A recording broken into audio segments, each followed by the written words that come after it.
Good day mga ka-sports natin dyan. Katatapos pa lamang ng laban ng Akari Chargers kontra sa Signal HD Spikers.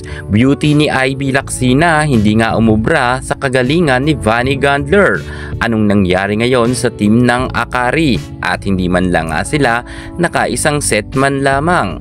Mukhang inalat nga ang nasabi nating Akari sa araw ng kanilang laban kontra sa Signal or sadya talagang nagpatalo sila, sabi nga ng mga fans ni Ibiang.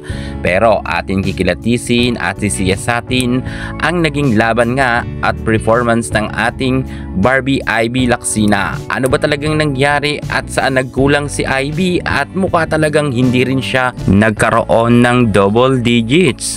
Ano bang nangyari at naging ganito ang laban nila kontra sa Signal? Sadya ba talagang inalat, nagpatalo, or talagang talo talaga sila ng Signal?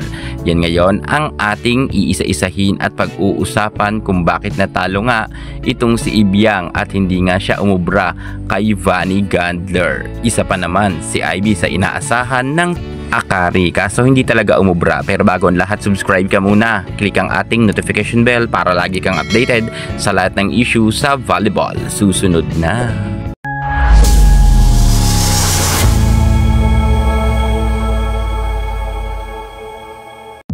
Kupunan ng Akari Chargers, hindi man lang nagkaroon ng kahit isang panalong set kontra sa Signal HD Spikers. Maraming ngang mga nalulungkot na mga fans ng Akari at mukhang gulat na gulat nga sila dahil mukhang hindi talaga inilaban ng gusto ng Akari ang kanilang team.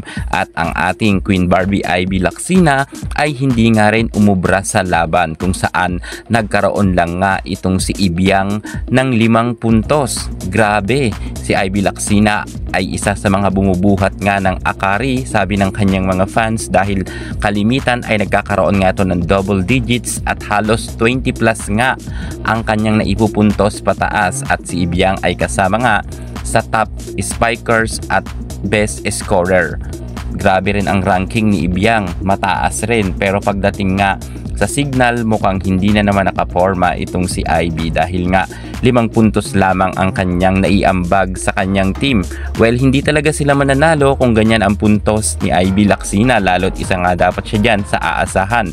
Buti na lang nga itong si Faith Nisperos ay nagkaroon ng double digits at siya lang nga ang nagkaroon ng 12 points. Pero si Ibiang ay mukhang pangit nga ang kanyang nilaro sa kasalukuyan. Pero magaling yan si Ivy Lacsina, sadya talaga sigurong inalat lang sila sa games or sadyang pinaghandaan lang sila ng Signal at hindi nga sila nakaporma.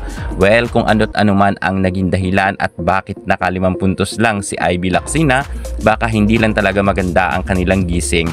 Ang masasabi lang ng mga fans rin ni Vanny Gandler ay hindi talaga umubra ang kagandahan ngayon ni Ibiang ngayong gabi sa games. Pero pabawi yan si Ibiang at sabi ng kanya mga fans, magkita-kita na lang daw sa next round. Makabawi kaya sila sa Akari?